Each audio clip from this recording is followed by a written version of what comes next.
In a sun-scorched village nestled between barren hills, there lived a man named Tariq, known by everyone as the village fool. He wore mismatched shoes, spoke in riddles, and carried a broken lantern even in daylight.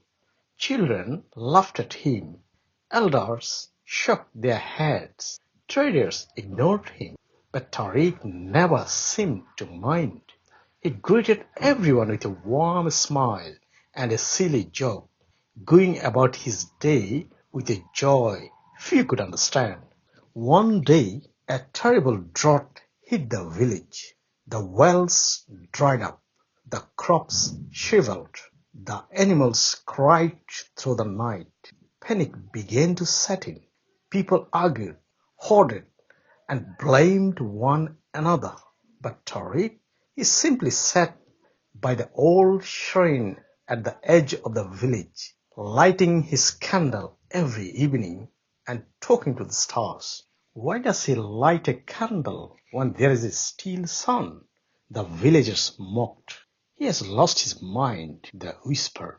Still, every night, without fail, Tariq would show up, light his candle, and sit silently, watching its flame flicker in the.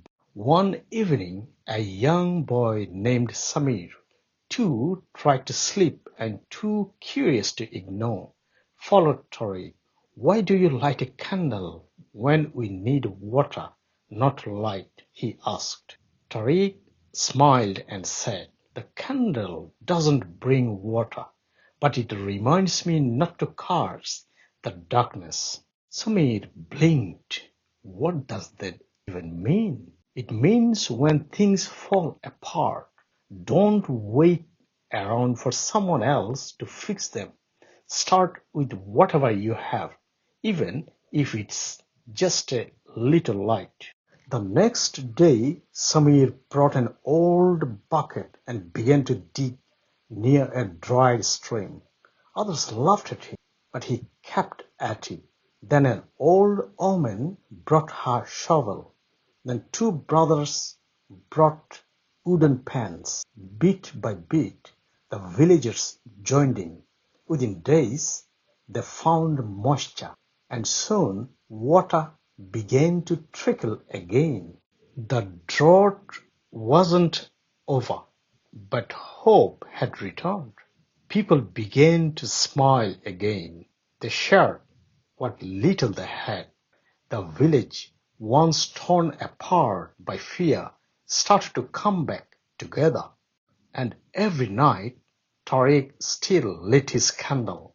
But now, the villagers lit theirs too, not out of superstition, but as a quiet reminder. Even fools have wisdom if we are brave enough to listen. From then on, people no longer called him the fool. They called him the candleman.